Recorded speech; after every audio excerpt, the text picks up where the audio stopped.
Neat ಪರೀಕ್ಷೆ ನಡೀತಾ ಇದೆ. ಇವನ ಲೆಕ್ಕದಲ್ಲಿ ಇದು ನೀಟ್ ಪರೀಕ್ಷೆ ಅಲ್ಲ, ಇದು ನೀಟ್ಗೇನೇ ಪರೀಕ್ಷೆ. ಸೊ ಹಂಗೆ ಹೇಳೋದು ಸೂಕ್ತ ಅಂತ ಅನಿಸುತ್ತೆ. ಅದು ಒಂದು. ಎರಡನೇದೇನು ಅಂತಂದರೆ KPCC ಅಧ್ಯಕ್ಷರಾಗಿ BK ಹರಿಪ್ರಸಾದ್ ಪದಗ್ರಹಣ ಸಮಾರಂಭ. ಇದಕ್ಕೋಸ್ಕರ ದೊಡ್ಡ ಪ್ರಮಾಣದಲ್ಲಿ ಈಗಾಗಲೇ ಕಾಂಗ್ರೆಸ್ ಸಿದ್ಧತೆಗಳನ್ನು ಮಾಡಿಕೊಂಡಿರುವಂಥದ್ದು. ಬಿಡದಿ ಟೌನ್ಶಿಪ್ ವಿಚಾರಕ್ಕೆ ಸಂಬಂಧಪಟ್ಟಂಗೆ ನಮ್ಮ ಹೋರಾಟ ನಿಲ್ಲಲ್ಲ ಅಂತ JDS ಘೋಷಣೆ ಮಾಡಿದೆ. ಇವತ್ತು ದೊಡ್ಡ ಪ್ರಮಾಣದಲ್ಲಿ JDS ಹೋರಾಟವನ್ನು ಮಾಡ್ತಾ ಇದೆ. ಇನ್ನು ಅಂತಾರಾಷ್ಟ್ರೀಯ ಯೋಗ ದಿನಾಚರಣೆ ಈ ಬಾರಿ ಮೋದಿ ಆರಿಸಿಕೊಂಡಿರುವಂಥದ್ದು ಕೋಲ್ಕತ್ತಾದ ರೆಡ್ ರೋಡ್ನಲ್ಲಿ ಎಲ್ಲೆಲ್ಲಿ ಯಾವ್ಯಾವ ರೀತಿ ಈ ಯೋಗ ದಿನಾಚರಣೆ ನಡೀತಾ ಇದೆ ಅದರ ಎಲ್ಲ ವಿವರಗಳನ್ನು ನಿಮಗೆ ಕೊಡ್ತೀವಿ. ಆದರೆ ಅದಕ್ಕಿಂತ ಮೊದಲು ಇವತ್ತು ನೀಟ್ ಮರುಪರೀಕ್ಷೆ ಎಂಥ ಸ್ಥಿತಿ ನೋಡಿ. ನೀಟ್ ಮರುಪರೀಕ್ಷೆ ದೇಶಾದ್ಯಂತ ಇವತ್ತು ಸದ್ದು ಮತ್ತು ಸುದ್ದಿ. 22,79,000 ಅಭ್ಯರ್ಥಿಗಳು ಡಾಕ್ಟರ್ ಆಗಬೇಕು ಅನ್ನುವಂಥ ಕನಸನ್ನು ಕಾಣ್ತಿರುವಂಥವರು ಅವರು ಮರುಪರೀಕ್ಷೆ ಬರಿತಾ ಇದ್ದಾರೆ. ಅವ್ರನ್ನ ಮ್ಯಾನೇಜ್ ಮಾಡೋಕ್ಕೇನೆ 2 ಲಕ್ಷಕ್ಕೂ ಹೆಚ್ಚು ಸಿಬ್ಬಂದಿಯನ್ನು ನೇಮಕ ಮಾಡಲಾಗಿದೆ. ಇದು ಸಂಗತಿ.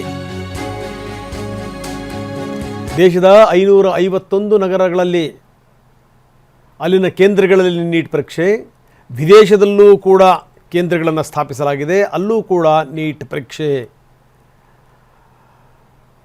ವಿಪರೀತ ಬಂದೋಬಸ್ತ್ ಮಾಡಲಾಗಿದೆ. ಎರಡ ಕೇಂದ್ರ ಸರ್ಕಾರವೇ ಮುಜುಗರ ಎದುರಿಸುವಂಥ ಸ್ಥಿತಿ ಬಂತು. ತೀರಾ ಏನ್ರಿ, ಇಷ್ಟೊಂದು ಜನ ವಿದ್ಯಾರ್ಥಿಗಳನ್ನು ಬಲಿ ಹಾಕಿಬಿಟ್ರೆ ಏನು ಅರ್ಥ ಇದು? ಇನ್ನು ರಾಜ್ಯದಲ್ಲಿ 31 ನಗರಗಳಲ್ಲಿ ಮರುಪರೀಕ್ಷಾ ಕೇಂದ್ರಗಳಿವೆ. ಎಷ್ಟು? 200ಕ್ಕೂ ಹೆಚ್ಚು ಕೇಂದ್ರಗಳು. 31 ನಗರಗಳ 200ಕ್ಕೂ ಹೆಚ್ಚು ಕೇಂದ್ರಗಳಲ್ಲಿ ಬರೀ ಬೆಂಗಳೂರು ನಗರ ವ್ಯಾಪ್ತಿನಲ್ಲೇ 68 ಸೆಂಟರ್ಗಳಿವೆ. 68 ಸೆಂಟರ್ಸ್. ಮಲ್ಲೇಶ್ವರಂ ಸರ್ಕಾರಿ ಪದವಿ ಪೂರ್ವ ಕಾಲೇಜಿನಲ್ಲಿ ವ್ಯವಸ್ಥೆ ಮಾಡಲಾಗಿದೆ. ನೀಟ್ ಪರೀಕ್ಷೆಗೆ ಹೆಜ್ಜೆಗೂ ಕೂಡ CCTV ಕಣ್ಗಾವಲು. ಅಷ್ಟೇ ಅಲ್ಲ, ಪ್ರತಿ ಕೋಣೆಯಲ್ಲೂ ಕೂಡ ಒಂದೊಂದು ರೂಮಲ್ಲೂ ಕೂಡ 2 CCTV ಕ್ಯಾಮೆರಾಗಳನ್ನು ಅಳವಡಿಸಲಾಗಿದೆ. ಬನ್ನಿ, ನಮ್ಮ ಪ್ರತಿನಿಧಿ ವಿನಯ್ ನಮ್ಮೊಂದಿಗೆ ನೇರ ಸಂಪರ್ಕದಲ್ಲಿದ್ದಾರೆ. ಮೈಸೂರಿಂದ ರಾಮ್ ನಮ್ಮ ಜೊತೆಗೆ ಜಾಯ್ನ್ ಆಗಿದ್ದಾರೆ. ಇನ್ನು ಬಸವರಾಜ್ ದೊಡ್ಡಮನಿ ದಾವಣಗೆರೆಯಿಂದ ನಮ್ಮೊಂದಿಗೆ ನೇರ ಸಂಪರ್ಕದಲ್ಲಿದ್ದಾರೆ. ವಿನಯ್ ಅವರಿಂದ ನಾನು ಶುರು ಮಾಡ್ತಾ ಇದ್ದೀನಿ. ವಿನಯ್, ನಾನು ಹೇಳ್ತಾ ಇದ್ದೆ, ಇದು ನೀಟ್ ಪರೀಕ್ಷೆ ಅಲ್ಲ, ನೀಟ್ಗೇನೆ ಪರೀಕ್ಷೆ. ತೀರಾ ನಮ್ಮ ಯೋಗ್ಯತೆಗೆ, ನಮ್ಮ ಹಣೆ ಬರೋಕ್ಕೆ ಒಂದು ನೀಟ್ ಪರೀಕ್ಷೆಯನ್ನು ನೀಟಾಗಿ ಮಾಡೋಕ್ಕಾಗಲಿಲ್ಲ ಅಂತಂದ್ರೆ ಏನ್ರಿ ಅರ್ಥ? ಇಷ್ಟೊಂದು ಜನರ ಸಾವಿನ ಹೆಸರಲ್ಲಿ ಇವತ್ತು ಮತ್ತೆ ಮರುಪರೀಕ್ಷೆ ನಡೀತಾ ಇದೆ. ಶೇಮ್ ಇದು. ಏನೂ ಆಗಬಾರ್ದು ಅನ್ನುವಂಥ ಕಾರಣಕ್ಕೋಸ್ಕರ ಎಲ್ಲ ಸಿದ್ಧತೆಗಳನ್ನು ಮಾಡಿಕೊಂಡಿರುವಂಥದ್ದು. ನೀವು ಮಲ್ಲೇಶ್ವರಂನಲ್ಲಿದ್ದೀರಿ, ಅಲ್ಲಿ ಯಾವ ರೀತಿ ಸಿದ್ಧತೆಗಳಿದೆ?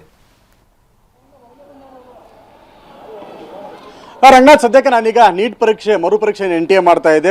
ಹೆಜ್ಜೆಗೂ ಕೂಡ CCTV ಕಣ್ಗಾವಲನ್ನು ಹಾಕಿರುವಂಥದ್ದು ತೋರಿಸ್ತಾ ಹೋಗ್ತೀನಿ. ಯಾವ ರೀತಿಯಾಗಿ ವ್ಯವಸ್ಥಿತವಾಗಿ ಈ ಬಾರಿ NTA ಎಚ್ಚೆತ್ತುಕೊಂಡಿದೆ. ಯಾಕಂದರೆ ಈಗಾಗಲೇ 6 ಜನ ಈ ಒಂದು ಮರುಪರೀಕ್ಷೆಯ ಕಾರಣಕ್ಕಾಗಿ ಜೀವವನ್ನು ಬಿಟ್ಟಿದ್ದಾರೆ. ಹೀಗಾಗಿ ಎಂಟ್ರಿಗೆ 2 CCTV ಕ್ಯಾಮೆರಾಗಳಿದೆ. ಪ್ರಮುಖವಾಗಿ ವಿದ್ಯಾರ್ಥಿಗಳು ಪ್ರವೇಶ ಮಾಡುವಂತಹ ಮುಖ್ಯ ದ್ವಾರಕ್ಕೆ 2 CCTV ಕ್ಯಾಮೆರಾಗಳಿದೆ.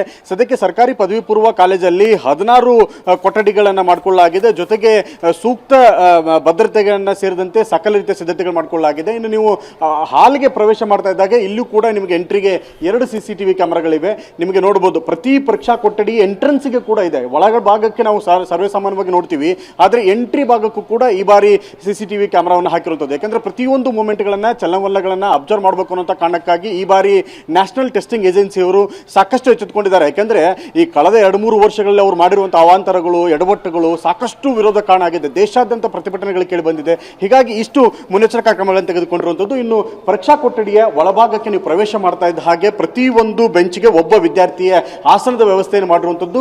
12 ಬೆಂಚ್ಗಳು, 12 ವಿದ್ಯಾರ್ಥಿಗಳು ಈ ಒಂದು ಕೊಠಡಿಯಲ್ಲಿ ಪರೀಕ್ಷೆಯನ್ನು ಬರೀತಿದ್ದಾರೆ.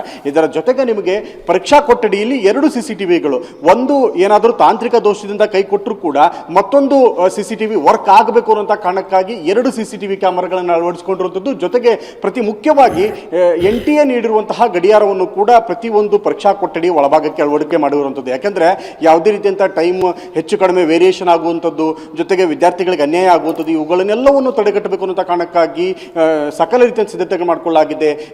ಕಡ್ಡಾಯವಾಗಿ ಬಯೋಮೆಟ್ರಿಕ್ ಟೆಸ್ಟ್ ಅನ್ನು ಮಾಡಲಾಗ್ತಾ ಇದೆ. ಮೊಬೈಲ್ ಫೋನ್ ಇಂದ ಎಲೆಕ್ಟ್ರಿಕ್ ಡಿವೈಸಸ್ಗಳ ಕಂಪ್ಲೀಟ್ ಆಗಿ ನಿಷೇಧವನ್ನು ಮಾಡಿರುವಂಥದ್ದು. ಸೂಕ್ತ ಭದ್ರತೆ ವ್ಯವಸ್ಥೆಯನ್ನು ಮಾಡಿಕೊಂಡಿರುವಂಥದ್ದು. ವಿದ್ಯಾರ್ಥಿಗಳಿಗೆ ಸಂಪೂರ್ಣವಾಗಿ ಮಾಹಿತಿ ನೀಡುವಂತಹ ಸೂಚನಾ ಫಲಕಗಳನ್ನು ಕೂಡ ಅಳವಡಿಕೆ ಮಾಡಿರುವಂಥದ್ದು. ಈ ರೀತಿಯಾಗಿ NTA ಈ ಬಾರಿ ಕಳೆದ ಬಾರಿಯಾಗಿರುವಂತಹ ಎಡವಟ್ಟುಗಳು, ಮಾಡಿಕೊಂಡು ದೋಷಗಳನ್ನು ಸರಿಪಡಿಸಿಕೊಂಡು ಸಾಕಷ್ಟು ಪೊಲೀಸ್ ಭದ್ರತೆ ಮತ್ತು ಕೇಂದ್ರ ಭದ್ರತಾ ಸಹಾಯವನ್ನು ಪಡೆದುಕೊಂಡು NTA ಈ ಬಾರಿ ನೀಟ್ ಮರುಪರೀಕ್ಷೆಯನ್ನು ಮಾಡ್ತಾ ಇದೆ. ರಾಜಧಾನಿ 68 ಪರೀಕ್ಷಾ ಕೇಂದ್ರಗಳಲ್ಲಿ ಇವತ್ತು ಪರೀಕ್ಷೆ ನಡೀತಾ ಇರುವಂಥದ್ದು, ಸಕಲ ರೀತಿಯಲ್ಲಿ ಸಿದ್ಧತೆ ಆಗಿರುವಂಥದ್ದು. ರಂಗನಾಥ್, ವಿನಯ್, ನೀವು ತೋರಿಸ್ತಾ ಇದ್ದೀರಿ ಕೊಠಡಿಯನ್ನು ತೋರಿಸುವಂಥ ಸಂದರ್ಭದಲ್ಲಿ ನನಗೆ ಆ ಗಡಿಯಾರ ಗಮನಕ್ಕೆ ಬಂತು. ಆ ಗಡಿಯಾರದಲ್ಲೂ ಕೂಡ ತುಂಬ ನೀಟಾಗಿ ಬರೆದಿದ್ದಾರೆ, ನ್ಯಾಷನಲ್ ಟೆಸ್ಟಿಂಗ್ ಏಜೆನ್ಸಿ ಅಂತ. ನೋಡಿ, ಗಡಿಯಾರನೂ ಕೂಡ ಅವರೇ ತಂದು ಹಾಕಿರೋದು. ಇದು ನಿಜ, ಇದು ದೇಶಕ್ಕೆ ಟೆಸ್ಟ್, ಇದು ಎಂಥ ಅವಮಾನ ಇದು. ನಾನು ಅದಕ್ಕೆ ಹೇಳ್ತಾ ಇದ್ದೆ, ಇದು ನೀಟ್ ಪರೀಕ್ಷೆ ಅಲ್ಲ, ಇದು ನೀಟ್ಗೇನೆ ಅಗ್ನಿ ಪರೀಕ್ಷೆ. ಬನ್ನಿ, ಮೈಸೂರಿನ ಸ್ಥಿತಿಗತಿಗಳು ಯಾವ ರೀತಿ ಇದೆ. ರಾಮ್ ನಮ್ಮ ಪ್ರತಿನಿಧಿ ನಮ್ಮ ಜೊತೆಗೆ ನೇರ ಸಂಪರ್ಕದಲ್ಲಿದ್ದಾರೆ. ರಾಮ್, ಗಮನಿಸ್ತಾ ಇದ್ದೀವಿ ಎಲ್ಲೆಲ್ಲಿ ಯಾವ ರೀತಿ. ವಿನಯ್ ಕೂಡ ಈಗ ಎಲ್ಲ ವಿವರಗಳನ್ನು ಕೊಡ್ತಾ ಇದ್ರು. ಎಲ್ಲ ಕಡೆಗೆ ಬಂದೋಬಸ್ತ್, ಒಂದೊಂದು ಕೋಣೆಯಲ್ಲೂ ಕೂಡ 2 ಕ್ಯಾಮ್ರಾಗಳನ್ನು ಹಾಕಿದ್ದಾರೆ. ಒಂದು ಕ್ಯಾಮ್ರಾ ಕೈ ಕೊಟ್ಟರು ಕೂಡ ಇನ್ನೊಂದು ಕ್ಯಾಮ್ರಾ ಕೆಲಸ ಮಾಡಬೇಕು. ಆ ರೀತಿ ಎಲ್ಲ ಮುನ್ನೆಚ್ಚರಿಕೆಗಳನ್ನು ವಹಿಸಿರುವಂಥದ್ದು. ಮೈಸೂರಿನ ಸ್ಥಿತಿಗತಿಗಳೇನು ರಾಮ್? ಖಂಡಿತವಾಗಿಯೂ ರಂಗನಾಥ್, ಇದು ನೀಟ್ ಮರುಪರೀಕ್ಷೆ ಅಲ್ಲ, ಅಗ್ನಿ ಪರೀಕ್ಷೆ. ಯಾಕಂದರೆ ಕಳೆದ ಬಾರಿ ಆದಂತಹ ಎಡವಟ್ಟುಗಳು ಲಕ್ಷಾಂತರ ವಿದ್ಯಾರ್ಥಿಗಳ ಮಾನಸಿಕ ಸ್ಥಿತಿಯನ್ನೇ ಅಲುಗಾಡಿಸಿತ್ತು. ಹೀಗಾಗಿ ಈ ಬಾರಿ ಕಳೆದ ಬಾರಿ ಆದಂತಹ ತಪ್ಪುಗಳು ಮತ್ತೆ ಮರುಕಳಿಸಬಾರದು ಅಂತೇಳಿ ಎಲ್ಲ ಅಗತ್ಯ ಮುಂಜಾಗ್ರತಾ ಕ್ರಮಗಳನ್ನು ಕಟ್ಟೆಚ್ಚರಗಳನ್ನ ಕೈಗೊಳ್ಳಲಾಗಿದೆ. ನಾನೀಗ ಮೈಸೂರಿನ ಮಹಾರಾಣಿ ಕಾಲೇಜಿನಲ್ಲಿದ್ದೇನೆ. ನೀವು ನೋಡ್ತಾ ಇರ್ಬೋದು, ವಿನಯ್ ತೋರಿಸಿದಂಗೆ ಇಲ್ಲೂ ಸಹ ಎಲ್ಲ ರೀತಿಯಾದಂಥ ವ್ಯವಸ್ಥೆಗಳನ್ನು ಮಾಡಿಕೊಳ್ಳಲಾಗಿದೆ. ಒಟ್ಟು 21 ಕೇಂದ್ರಗಳಲ್ಲಿ ಮೈಸೂರಿನಲ್ಲಿ 7886 ವಿದ್ಯಾರ್ಥಿಗಳು ಪರೀಕ್ಷೆಯನ್ನು ಬರೀತಾ ಇದ್ದಾರೆ. CC ಕ್ಯಾಮ್ರಾದ ಕಣ್ಗಾವಲಿನಲ್ಲಿ ಪರೀಕ್ಷೆಯನ್ನು ಬರೀತಾ ಇರುವಂಥದ್ದು. ಮತ್ತೆ ಕೊಠಡಿಯ ಒಳಗಡೆ ಮೊಬೈಲ್ ಜಾಮರ್ ಅನ್ನು ಅಳವಡಿಸಲಾಗಿದೆ. ಯಾವುದೇ ರೀತಿಯಾಗಿ ಅಕ್ಕಪಕ್ಕದಲ್ಲಿ ಇಟ್ಕೊಂಡು ಸಹ ಈಗ ಬಂದಿರುವಂತಹ ಆಧುನಿಕ ತಂತ್ರಜ್ಞಾನದಲ್ಲಿ ಯಾವ ರೀತಿಯಾದಂತಹ ದುರ್ಬಳಕೆಯನ್ನು ಮಾಡ್ಕೋಬಹುದು. ಕೆಲವರು ಮಾಡಿದ್ರೆ ಅದು ಯಾವುದಕ್ಕೂ ಸಹ ಯಾವುದೇ ಅವಕಾಶ ಕೊಡಬಾರದು ಅಂತೇಳಿ, ಆಸ್ಪದವನ್ನು ಕೊಡಬಾರದು ಅಂತೇಳಿ ಎಲ್ಲ ವ್ಯವಸ್ಥೆಗಳನ್ನ ಮಾಡ್ಕೊಂಡಿರುವಂಥದ್ದು. ಇದರ ಜೊತೆಗೆ ಮತ್ತೆ ಪರೀಕ್ಷಾ ಕೇಂದ್ರಗಳು ಇವತ್ತು 2 ರಿಂದ 5 ಗಂಟೆಗೆ ಪರೀಕ್ಷೆ ಇದ್ರೂ ಸಹ 11 ಗಂಟೆಗೆ ವಿದ್ಯಾರ್ಥಿಗಳಿಗೆ ಅವಕಾಶ ಮಾಡಿಕೊಡುವಂಥದ್ದು. ನೀವು ನೋಡ್ತಾ ಇರುವಂಥದ್ದು ಬಯೋಮೆಟ್ರಿಕ್ ಸಿಸ್ಟಮ್. ಅಂದರೆ ಬರುವಂತಹ ಎಲ್ಲ ಪರೀಕ್ಷಾರ್ಥಿಗಳ ಮಾಹಿತಿಯನ್ನು ಇದರಲ್ಲಿ ಸಂಗ್ರಹಿಸಲಾಗಿರ್ತದೆ. ಬಯೋಮೆಟ್ರಿಕ್ ನಲ್ಲಿ ತಮ್ಮ ಕೊಟ್ಟ ತಕ್ಷಣವೇ ಮತ್ತೆ ಆಧಾರ್ ಕಾರ್ಡ್ ನಂಬರ್ ಮತ್ತೆ ಮೊಬೈಲ್ ನಂಬರ್ ಎಂಟ್ರಿ ಮಾಡಿದ ತಕ್ಷಣ ಅವರ ಭಾವಚಿತ್ರ ಬರುವಂಥದ್ದು ಮತ್ತೆ ಅವರನ್ನ ವೆರಿಫೈ ಮಾಡುವಂಥದ್ದು. ಅಂದರೆ ಬೇರೆ ಅಭ್ಯರ್ಥಿ ಬಂದು ಆ ಪರೀಕ್ಷೆಯನ್ನು ಬರೀಬಾರದು. ಆ ರೀತಿಯಾದಂತಹ ಮುನ್ನೆಚ್ಚರಿಕೆ ಕ್ರಮವನ್ನು ಸಹ ಕೈಗೊಳ್ಳಲಾಗಿದೆ. ಯಾಕಂದರೆ ಕಳೆದ ಬಾರಿ ಆದಂತಹ ತಪ್ಪು, ಇಡೀ ದೇಶಾದ್ಯಂತ ಇಂತಹ ವ್ಯವಸ್ಥೆಯಲ್ಲಿ ಇಷ್ಟೊಂದು ಆಧುನಿಕ ತಂತ್ರಜ್ಞಾನ ಇದ್ದು, ಇಷ್ಟೊಂದು ಮ್ಯಾನ್ ಪವರ್ ಇದ್ದು, ಈ ರೀತಿಯಾದಂತಹ ಸ್ಥಿತಿಗೆ ನಾವು ಹೊರಟೋದ್ವಾ ಅನ್ನೋ ಒಂದು ಚರ್ಚೆಗೆ ಕಾರಣವಾಗಿತ್ತು. ಅದಕ್ಕೆ ಆಸ್ಪದ ಕೊಡಬಾರದು ಅಂತೇಳಿ ಎಲ್ಲ ಅಗತ್ಯ ಮುಂಜಾಗ್ರತಾ ಕ್ರಮಗಳನ್ನ ಕೈಗೊಳ್ಳಲಾಗಿದೆ. ಸೊ ಬಯೋಮೆಟ್ರಿಕ್ ಪ್ರಮುಖವಾದಂಥದ್ದು. ಈ ಬಗ್ಗೆ ಮಾತಾಡಲಿಕ್ಕೆ ಅದರ ಮೇಲ್ವಿಚಾರಕರಿದ್ದಾರೆ. ಹೇಗೆ ಕೆಲಸ ಮಾಡುತ್ತೆ ಈ ಬಯೋಮೆಟ್ರಿಕ್ ಅಂತ? ಸರ್, ಇದು ಯಾವುದೇ ಕಾಲೇಜಲ್ಲಿ ಕ್ಯಾಂಡಿಡೇಟ್ ಬರ್ತಾರೆ, ಅಲೋಕೇಶನ್ ಆಗಿರ್ತಾರೆ ಎಷ್ಟೆಷ್ಟು ಮೆಂಬರ್ಸ್ ಅಂತ. ಅದ್ರ ಕ್ಯಾಂಡಿಡೇಟ್ ಬಂದಾಗ ಅವ್ರದ್ದು ಫಸ್ಟ್ ನಂಬರ್ ತೊಗೊಂಡು, ಹಾಲ್ ಟಿಕೆಟ್ ತೊಗೊಂಡು ಆಧಾರ್ ಅಥೆಂಟಿಕೇಶನ್ ಆಗುತ್ತೆ. ಕ್ಯಾಂಡಿಡೇಟ್ ಅವರೇ ಅಂತ ತಗೋತೀವಿ, ಜೊತೆಗೆ ಫೇಸ್ ರಿಕಗ್ನೈಸ್ ಕೂಡ ಆಗುತ್ತೆ. ಅದಾದಮೇಲೆ ಕ್ಯಾಂಡಿಡೇಟ್ನ ಫ್ರಿಸ್ಕಿಂಗ್ ಮಾಡಿ ಸೆಂಟರ್ ಒಳಗೆ ಅಲೋ ಮಾಡ್ತೀವಿ. ರಂಗನಾಥ್, ಇದು ಒಂದೇ ಒಂದು ಸ್ಯಾಂಪಲ್ ಮಾತ್ರ. ಈ ರೀತಿಯಾದಂತಹ ಸಾಕಷ್ಟು ಕಟ್ಟುನಿಟ್ಟಿನ ಕ್ರಮವನ್ನು ಜಿಲ್ಲಾಡಳಿತ ತೆಗೆದುಕೊಂಡಿದೆ. ಯಾರಿಗೂ ಸಹ ಸಮಸ್ಯೆ ಆಗಬಾರ್ದು. ವಿದ್ಯಾರ್ಥಿಗಳು ಯಾವುದೇ ಆತಂಕವಿಲ್ಲದೆ ನಿರಾಯಾಸವಾಗಿ ಬಂದು ಪರೀಕ್ಷೆಯನ್ನು ಬರೀಬೇಕು. ಮತ್ತೆ ಪ್ರಮುಖವಾಗಿ ಎಲ್ರಿಗೂ ಹೇಳುವಂಥದ್ದು, 11 ಗಂಟೆಯಿಂದ ಬಯೋಮೆಟ್ರಿಕ್ ಶುರು ಆಗ್ತದೆ. ಮತ್ತೆ 1:30 ಒಳಗಾಗಿ ಪರೀಕ್ಷಾರ್ಥಿಗಳು ಬರಬೇಕು. 1:31ಕ್ಕೆ ಬಂದರೂ ಸಹ ಯಾರನ್ನೂ ಸಹ ಈ ಪರೀಕ್ಷಾ ಕೇಂದ್ರಕ್ಕೆ ಅಲೋ ಮಾಡೋದಿಲ್ಲ. ಹೀಗಾಗಿ ವಿದ್ಯಾರ್ಥಿಗಳು ಆದಷ್ಟು ಬೇಗ ಬಂದು ನಿರಾತಂಕವಾಗಿ ಪರೀಕ್ಷೆಯನ್ನು ಬರಲಿ. ಎಲ್ಲ ಅಗತ್ಯ ಕ್ರಮಗಳನ್ನು ಕೈಗೊಳ್ಳಲಾಗಿದೆ. ರಂಗನಾಥ್, ಎಸ್ ರಾಮ್, ನೋಡಿ ಎಂಥ ಸ್ಥಿತಿ. ಎಲ್ಲ ರಂಗಗಳಲ್ಲೂ ಕೂಡ ಮುಂದಿರುವಂಥ ನಾವು ನೆಟ್ಟಗೊಂದು ಪರೀಕ್ಷೆ ಮಾಡೋಕ್ಕಾಗಲ್ಲ. ಎಂಥ ಸ್ಥಿತಿ ಇದು. ನಾವು ಹಿಂದಿನ ಯೂನಿವರ್ಸಿಟಿಗಳ ಬಗ್ಗೆ ಮಾತಾಡ್ತಾ ಹೇಳ್ತೀವಿ. ನಾಲಂದ, ನವದ್ವೀಪ, ತಕ್ಷಶಿಲಾ, ವಿಕ್ರಮಶಿಲಾ, ಕಂಚಿ, ಕಾಶಿ, ಅವೆಲ್ಲ ಎಂಥ ಯೂನಿವರ್ಸಿಟೀಸ್ಗಳಿದ್ದವು ಅಂತ. ಈ ರೀತಿ ಒಂದು 4 ಪರೀಕ್ಷೆಯಿಂದ ದರಿದ್ರ ಪರೀಕ್ಷೆಗಳು ಮಾಡಿಬಿಟ್ರೆ ಈ ನಮ್ಮ ಯಾವ ಲೆಗಸಿಗಳು ಕೂಡ ಏನೂ ಇಲ್ಲ ನಂಗೆ ಆಗ್ಬಿಡುತ್ತೆ. ಯಾಕಂದರೆ ಪರೀಕ್ಷೆಗಳು ಬದುಕನ್ನು ರೂಪಿಸುವಂಥ ಪರೀಕ್ಷೆಗಳಾಗಬೇಕು, ಆದರೆ ಜೀವವನ್ನು ತೆಗೆಯುವಂಥ ಪರೀಕ್ಷೆಗಳಾಗಬಾರ್ದು. ಸೂತಕದ ಪರೀಕ್ಷೆ ಇದು. Very shame. ಎಲ್ಲ ವ್ಯವಸ್ಥೆಗಳನ್ನು ಮಾಡ್ಕೊಂಡಿದ್ದಾರೆ. ನೋಡೋಣ ಇವತ್ತೇನು ಕಡಿದು ಕಟ್ಟ ಹಾಕ್ತಾರೆ ಅಂತ. ನಮ್ಮ ಪ್ರತಿನಿಧಿ ಬಸವರಾಜ್ ದೊಡ್ಡಮನಿ ನಮ್ಮೊಂದಿಗೆ ಈಗ ನೇರ ಸಂಪರ್ಕದಲ್ಲಿದ್ದಾರೆ. ಬಸವರಾಜ್, ದಾವಣಗೆರೆಯ ಸ್ಥಿತಿಗತಿಗಳೇನು ಬಸವರಾಜ್? ರಂಗನಾಥ್, ನೀವು ಹೇಳಿದಂತೆ ದಾವಣಗೆರೆ ಅಂದರೆ ಒಂದು ಕರ್ನಾಟಕದಲ್ಲಿ ಮೆಡಿಕಲ್ ಒಂದು ಶಿಕ್ಷಣದ ಹಬ್ಬು ಅಂತ ಹೇಳ್ಬೋದು. ಅದಕ್ಕಾಗಿಯೇ ಒಂದು ವಿಶೇಷವಾದ ವ್ಯವಸ್ಥೆಯನ್ನು ಮಾಡಿರ್ತಕ್ಕಂಥ ನೀಟ್ ಏನು ಕಳೆದ ಬಾರಿ ಆಗಿರ್ತಕ್ಕಂಥ ಅನಾಹುತಗಳು ಯಾವುದೇ ರೀತಿ ಆಗಬಾರ್ದು ಎಂಬತಕ್ಕಂಥದ್ದು. ನಾವೀಗ ದಾವಣಗೆರೆ ನಗರದ AVK ಕಾಲೇಜ್ ಪರೀಕ್ಷಾ ಕೇಂದ್ರದಲ್ಲಿದ್ದೀವಿ. ನನ್ನ ಬಲಭಾಗದಲ್ಲಿ ನೋಡ್ತಾ ಇರ್ಬೋದು ನೀವು, ಎಲ್ಲಿ ಪರೀಕ್ಷೆಗೆ ಬರ್ತಕ್ಕಂಥದ್ದು ಸುಮಾರು 11 ಗಂಟೆಯಿಂದ ವಿದ್ಯಾರ್ಥಿಗಳನ್ನು ಏನು ಪರೀಕ್ಷಾ ಕೇಂದ್ರಕ್ಕೆ ಬಿಡುವಂಥ ಒಂದು ವ್ಯವಸ್ಥೆ ಮಾಡಿಕೊಟ್ಟಿರ್ತಕ್ಕಂಥ. ಇಲ್ಲಿ ಎಲ್ಲ ವಿದ್ಯಾರ್ಥಿನಿಯರಿಗೆ ಸೂಕ್ತವಾದ ಒಂದು ಚಿಕಿತ್ಸೆಯನ್ನು ಮಾಡಿ ಯಾವುದೇ ರೀತಿಯಾದಂಥ ಏನು ಮೆಟಲ್ ಇದಾಗಿರ್ಬೋದು, ಏನು ಮೊಬೈಲ್ ಆಗಿರ್ಬೋದು, ಎಲೆಕ್ಟ್ರಾನಿಕ್ ಉಪಕರಣ ಆಗಿರ್ಬೋದು, ಮತ್ತು ಸಂಪೂರ್ಣವಾಗಿ ತಲೆ ಮುಚ್ಚುವಂಥ ಒಂದು ಏನು ಬಟ್ಟೆಗಳಾಗಿರ್ಬೋದು, ಅದರ ಜೊತೆಗೆ ಏನು ಮಂಗಲ ಸೂತ್ರವನ್ನು ಬಿಟ್ಟು ಯಾವುದೇ ರೀತಿಯಾದ ಚಿನ್ನದ ಆಭರಣಗಳನ್ನು ಕೂಡ ಹಾಕಿಕೊಳ್ಳದೆ ಅದೇ ರೀತಿಯಲ್ಲಿ ಇಲ್ಲಿ ಒಳಗೆ ಪ್ರವೇಶವನ್ನು ಮಾಡತಕ್ಕಂಥ ಒಂದು ವ್ಯವಸ್ಥೆಯನ್ನು ಮಾಡಿರ್ತಕ್ಕಂಥ. ಸಂಪೂರ್ಣವಾಗಿ ಇಡೀ ಕಾಲೇಜಿನಲ್ಲಿ ನೋಡ್ತಾ ಇರ್ಬೋದು, ನನ್ನ ಬಲಭಾಗದಲ್ಲಿ 2 ಕಡೆ CCTV ಕೇಳುಗಳನ್ನು ಹಾಕಿರ್ತಕ್ಕಂಥದ್ದು. ಅದರ ಜೊತೆಗೆ ಬಯೋಮೆಟ್ರಿಕ್ ಅನ್ನು ಯಾರು ಪರೀಕ್ಷಾರ್ಥಿಗಳಿದ್ದಾರೆ, ವಿದ್ಯಾರ್ಥಿಗಳಿದ್ದಾರೆ, ಅವರು ಕೂಡ ಬಯೋಮೆಟ್ರಿಕ್ ಅನ್ನು ಪಂಚ್ ಮಾಡಿ ಅದಕ್ಕೆ ಮ್ಯಾಚ್ ಆದರೆ ಮಾತ್ರ ಒಳಗೆ ಹೋಗ್ತಕ್ಕಂಥ ಒಂದು ವ್ಯವಸ್ಥೆಯನ್ನು ಮಾಡಿರ್ತಕ್ಕಂಥದ್ದು.